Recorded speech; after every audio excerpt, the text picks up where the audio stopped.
광유엘TV 시청자 여러분 안녕하십니까? 광유엘TV는 오피니언 리더를 대상으로 지역 현안에 대해 심도 있는 분석과 대안을 들어보는 파워 인터뷰를 진행하고 있습니다. 오늘은 이병훈 전 광주시 문화경제부시장과 인터뷰를 마련했습니다. 부장님 안녕하십니까? 네, 안녕하세요. 이병훈입니다. 광주형 일자리의 결과물인 광주 글로벌 모터스 기공식이 26일 가졌는데요. 광주형 일자리를 처음부터 책임지고 준비하시고 지금까지 이끌어오신 그 과정을 한번 설명을 해 주시죠. 광주형 일자리 최초 모델이 이번에 26일 날 기공식을 가진 광주 글로벌 모터스의 기공식입니다. 참 제일 중요한 것은 뭐니 해도 일자리죠.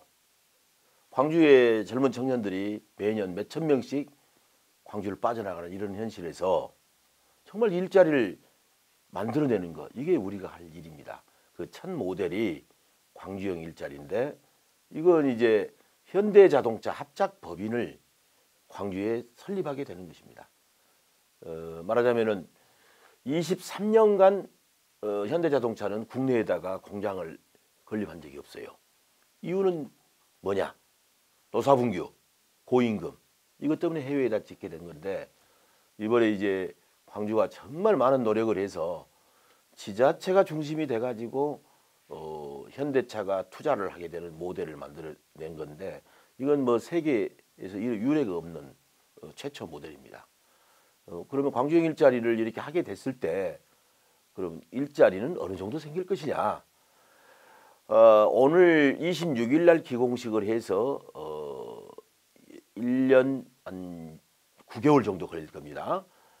2021년 9월 달에 자동차 양산 체제에 접어들게 됩니다. 그럼 그 사이에 그 중간에 이제 인력도 채용을 해야 되겠죠. 인력은 직접 고용 한 1000여 명 될 것이고, 간접 고용까지 포함하면 12,000명의 고용 창출 효과가 생기게 된 것입니다. 그럼 광주형 일자리가 뭐냐? 광주형 일자리 크게 봐서 적정 임금을 주자. 적정 근로시간.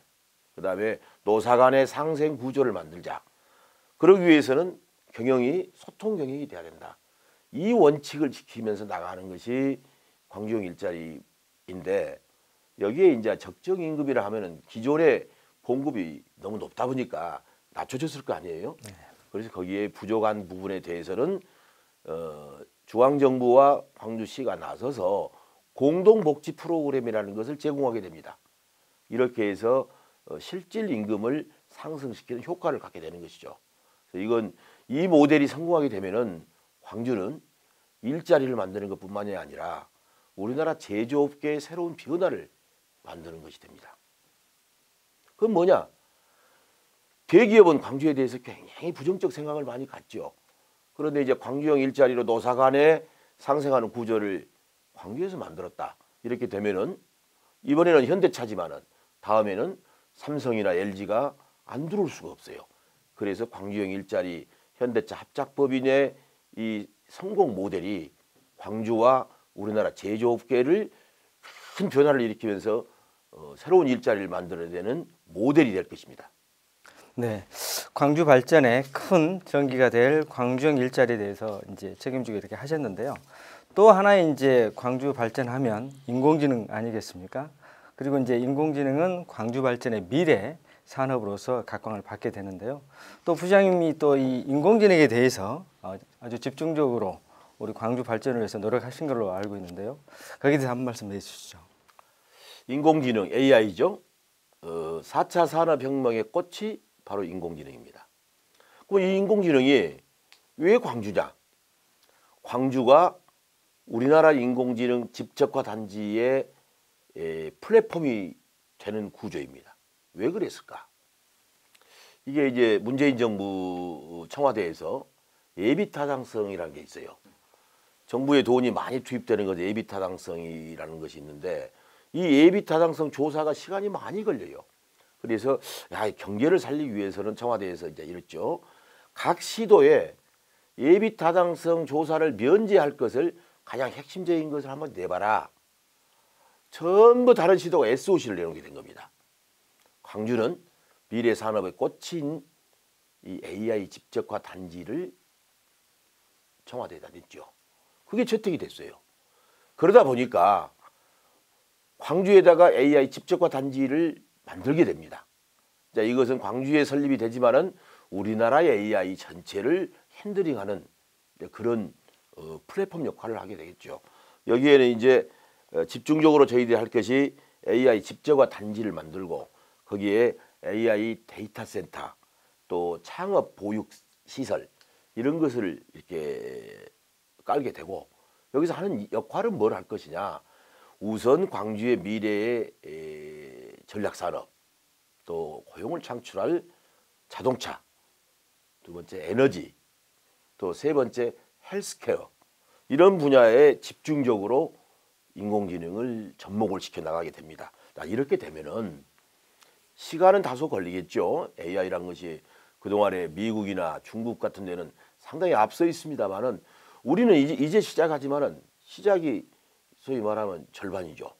이게 잘 되게 되면은 벌써 여기서 일자리만 해도 27,500개 또 창업이 2,000개 이상이 될 것으로 보여집니다. 우리가 열심히 노력하면은 이 이상한 것도 가져올 수 있죠. 그래서 이런 광주가 그동안에는 산업화 사회는 뒤졌지만은 이제 4차 산업혁명 시대에는 이런 전략적인 AI를 기반으로 하는 자동차, 에너지, 또 문화 콘텐츠 산업, 또 헬스케어 이런 걸 집중적으로 키우다 보면 광주는 정말 좋은 도시로 재탄생이 될 수 있습니다. 그 부시장님 얘기 들어보니까 이제 광주형 일자리가 이제 성공하고 AI 집적 단지가 설립돼서 이루어진다면 광주는 그야말로 이제 광주가 아니라 세계에서 주목하는 도시가 될 것으로 보입니다. 그리고 이제 부시장님은 그동안 많은 그 문화 관련 사업을 많이 하셨고 특히 이제 아시아 문화 전당 관련해서도 일을 많이 하셨습니다. 특히 이제 앞으로 동구 지역에 아시아 문화 중심 도시로서 아시아 문화 전당이 아주 뭐 지금까지는 활성화되지 않았는데 활성화돼야 될 텐데 거기에 대한 그 대안이 있으시면 얘기해 주시죠. 예, 아시아 문화 전당 이것은 아시아 문화 중심 도시 조성 사업의 부분입니다. 아시아 문화 중심 도시 이 조성 계획은 2007년 노무현 대통령 때 종합 계획이 이 20년 이상의 장기 계획으로 수립이 됐던 것입니다. 그 중에 꽃이 절반 이상이 아시아 문화 전당이지만은 광주의 동서남북 광산구에 소위 말해서 문화로 꽃을 필 수 있는 문화도시를 만들자 이게 종합계획의 뜻입니다. 근데 아쉽게도 이명박 정부, 박근혜 정부를 거치면서 이 사업이 굉장히 평가절하가 되고 투자에 소홀히 했던 건 사실입니다. 이제 문재인 정부 들어와서 그 공약에서 나왔지만은 아시아 문화 전당을 정상화하겠다. 이렇게 해서 지금은 다시 투자가 활성화되고 있는 형국입니다. 아시아 문화 전당은 전당 하나 짓는데 얼마가 들었냐? 7천억이 들었습니다. 이건 앞으로 어떤 일을 해도 이렇게 큰 이 문화시설에다 7천억을 투입을 했다. 이건 불가능한 거거든요. 근데 우리는 그걸 해냈죠. 그렇게 좋은 시설을 활용을 못하고 있습니다. 활용을 못한 이유는 정말 제일 중요한 것은 제대로 된 문화 콘텐츠를 거기서 만들어내야 되는데 문화 콘텐츠를 만들려면 누가 만들 거예요? 전문 선수들, 일꾼이 필요합니다. 그런데 지금 현재까지는 아시아 문화 전당회가 전문적인 시스템이 안 갖춰져 있어요. 그래서 이 인력을 제대로 확충한 전문가들이 로 구성된 인력 체계를 제대로 갖춰야만이 거기서부터 제대로 된 콘텐츠를 만들어낼 수 있다. 그리고 광주 시민과 항시 교감하고 소통하는 구조가 돼야 세계적인 문화전당으로 발돋움할 수가 있다. 이렇게 생각해서 이런 부분은 앞으로 역점적으로 키워내야 될 부분입니다. 예, 아시아 문화 전당에 관련돼서 할 얘기가 아주 많은 것 같습니다. 그리고 이제 그 우리 부시장님은 이제 그 정치적으로 지금 광주 동구 남구 을 예비 후보로 등록하시고 활동하고 계십니다. 남다르게 이제 뭐 세 번째 도전인데요. 거기에 대한 각오와 왜 이렇게 제가 출마하게 됐는지 그에 대한 소회를 한번 얘기를 해주시죠. 사실은 저도 정치를 안 하려고 그랬었어요. 그 제가 2011년 12월 달에 명예퇴직을 하고 정치계에 발을 들여놓게 됐는데 그 이유가 아시아 문화 전당이었습니다. 제가 아시아 문화 중심 도시 추진 단장을 5년 가까이 했습니다. 야, 정말 아시아 문화 전당을 중심으로 하는 이 도시를 제대로 키우면은 광주는 우리나라를 대표하는 도시일 뿐만 아니라 아시아의 교류의 창구, 또 세계적으로 문화예술의 꽃을 피우고 문화 콘텐츠 산업을 키울 수 있겠다. 이걸 그렇게 몸부림치면서 추진단장을 해왔는데 이명박 정부 때 정말 힘들게 이 사업을 축소하려는 그런 움직임이 있었는데 그걸 막아내면서 그걸 지켜오다가 아, 정말 이것은 정치력이 필요하구나. 이렇게 돼서 제가 중도에 명예퇴직을 하고 출마를 했죠. 그래서 총선에 국회의원 출마해갖고 2번 떨어져 버렸습니다. 이제 3번째 제가 도전을 하게 되는데 어쨌든 정치인으로서의 이병우는 이렇게 생각합니다. 우리 김구 선생이 말씀을 하셨죠. 우리가 눈 내리는 날 이 들판을 걸어갈 때 참 발걸음을 조심해라. 그 발걸음이 뒤에 따라오는 사람의 이정표가 된다. 이런 얘기를 했지 않습니까? 모름지기 정치인은 예산과 법률을 통해서 국민의 이익을 대변하고 서민을 보호하고 이래야 되는데 지금 정치인의 모습이 정말 거기에 부합된다고 생각하세요? 이래서는 안 된다. 그래서 정말 정치인이라면은 발걸음도 잘 딛고 뒷모습이 아름다워야 된다. 그렇게 생각하고 항시 민생을 중심으로 일하는 것이 정치인이지 자기들 우리 권위나 내세우고 이런 자기를 위한 정치를 하면 안 된다. 이런 게 저의 소신이고 앞으로 제가 정계에 입문하게 되면은 그 자세를 그 초심을 절대 잃지 않을 것입니다. 네, 그 이제 아시아 문화 전당 관련해서도 앞으로 해야 될 과제가 많을 것 같고요. 또 우리 정치 현실을 보면 또 거기에 대해서 정책 계획하거나 우리가 혁신을 해야 될 일이 많은 것 같습니다. 그런데 지금 우리나라 정치 현실을 보면 전혀 그렇지 않습니다. 그동안 이제 많이 여러 가지 일을 경험하시고 보겠지만 앞으로 우리나라의 대한민국 정치 어떻게 가야 된다고 생각하십니까? 정치는 국민을 배제하고 갈 수는 없죠. 자기들 중심의 정치는 해서는 안 된다. 또 재선 3선을 위해서 당적을 바꾸고 그런 비겁한 짓을 해서는 안 된다.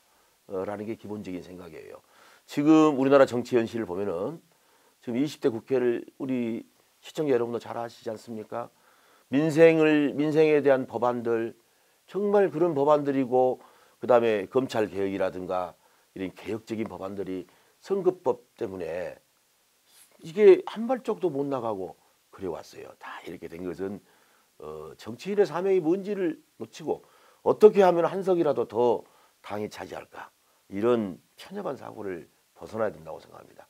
지금 청와대가 대통령이 아무리 개혁을 하고 싶어도 국회 권력이 막았으면은 진행이 안 되지 않습니까? 적어도 집권 여당인 더불어민주당 같은 경우에 과반수 이상의 의석을 차지해야 거기에서 국정개혁의 동력이 확보가 되고 지금 산적한 경제 문제 얼마나 많습니까? 이거 해결해야지. 또 남북관계 이거 우리 주변 한번 상황을 보십시오. 아베 정권이 하는 저 치졸한 모습들 또 이 트럼프 정부에서 하는 거 보세요. 정말 이런 것들을 우리가 어려운 난국을 헤쳐나가기 위해서는 정치인들이 먼 비전을 보고 가까운 데서 서민의 삶도 챙기면서 국가의 장래를 위한 먼 비전에 대한 그런 것을 당을 떠나서라도 국가를 위해서 나가는 그게 진정한 정치인의 모습이다. 자세다. 이렇게 생각합니다. 예, 정치는 항상 국민이 있어야만이 존재하는 것이고 결국 우리 민생을 위해서 우리 정치인들이 활동해야 되는데요. 그렇지 않은 그 과제가 많습니다. 오늘 이 책을 갖고 나오셨는데 한번 소개를 해주시죠. 최근에 출판 기념회를 한 걸로 알고 있는데요. 제가 최근에 출판한 건데 이제 이게 더불어 사는 경제 나누는 일자리. 정말 우리 골목 경제도 키워야 되고 우리 전략 산업도 키워야 됩니다. 대기업도 커야 되지만 중소기업도 키워야 되고 전통시장이나 골목 상권도 보호해야 됩니다. 왜냐? 이게 극단적인 양극화, 이거 문제 있지 않습니까? 경제가 돌아가려면은 일반 서민층부터 경제가 돌아갈 수 있는 구조를 만들어야 돼요. 그래서 같이 살자, 더불어 살자, 이 모토로 경제적인 흐름이 가야 되고, 제가 문화경제 부시장을 하면서 문화와 경제는 동전의 양면이에요. 문화적 성숙이 됐을 때 경제가 커나가고, 경제가 커나가면 또 문화가 커져나가는 구조거든요. 그래서 따로 노는 게 아니다. 이걸 양쪽을 다 키우자. 우리나라 국가적으로도 이런 과제를 키워야 되겠지만은 특히 광주부터 시작해 보자. 그런 취지에서 제 경험을 담고 새로운 제시안도 여기다 내놨습니다. 이렇게 해서 다 같이 광주 시민이 잘 사는 날을 기다려 보면서 책을 출간하게 된 것입니다. 이 책을 저도 이제 잠깐 봤는데요. 보니까 앞으로 대한민국의 어떤 경제 미래가 가야 될 길이 아닌가라고 생각합니다. 이제 부장님 마지막으로 이제 광주 시민께 이제 광주 문화경제부시장도 하셨고 앞으로 큰 일을 하셔야 될 것 같은데 광주 시민들께 좀 그동안에 좀 아쉽거나 아니면 꼭 이 말씀은 한마디 하고 싶다 하는 말씀 있으면 해주시죠. 제가 평소에 좋아하는 말 중에 비워야 채운다라는 제가 그런 생각을 항상 갖고 삽니다. 우리 광주 시민이 주장을 너무 많이 했을 때 너무 많은 것을 채우면은 이게 더 들어올 게 없다. 우리 자신이 겸손하게 우리 자신을 항시 겸손한 자세로 친절한 모습을 유지했을 때 우리가 더 채워나갈 수가 있지 않느냐. 예를 들면은 우리는 민주화를 달성한 정말 자랑스러운 도시 아닙니까? 5.18 항쟁을 생각해 보면은 근데 우리가 막 주장을 한다고 해서 그들이 동의하느냐? 너무 안타까워요. 우리가 좀 더 겸손하게 역사적 사실을 토대로 접근하고 우리 국민과 외국 사람들이 정말 대한민국 민주화를 이룬 도시다라는 그런 것을 그들이 인정할 수 있는 구조를 만들어줘야 되겠다. 그래서 우리를 비워야 우리를 채울 수 있다라는 생각입니다. 여기에 덧붙여서 광주형 일자리가 성공하게 되면은 우리는 두 가지의 큰 자부심을 갖게 됩니다. 대한민국의 민주화를 달성한 도시에다가 산업 평화를 이룩한 도시, 노사가 상생해서 제대로 된 광주형 일자리가 성공해 나갈 수 있도록 계속해서 우리 광주 시민이 관심을 가져준다면은 산업 평화를 달성한 도시와 대한민국 민주화를 달성한 도시, 이 두 개의 타이틀을 거머쥐게 됩니다. 우리의 자존심, 먹거리 다 해결되기 때문에 좀 더 큰 시각에서 어려운 난제를 우리 시민들이 잘 헤아려 주시기 바라고, 또 정치에 출마한 사람도 꼼꼼히 살펴보시고 정말 잘할 수 있는 사람, 잘할 수 있는 일꾼을 뽑아주는 현명한 선택이 필요하다고 봅니다. 이상으로 이병훈 전 광주시 문화경제부시장과 인터뷰를 마치겠습니다. 광주메일TV는 앞으로도 오피니언 리더를 대상으로 지역 현안에 대한 의견을 듣는 시간을 마련하겠습니다. 고맙습니다. 감사합니다.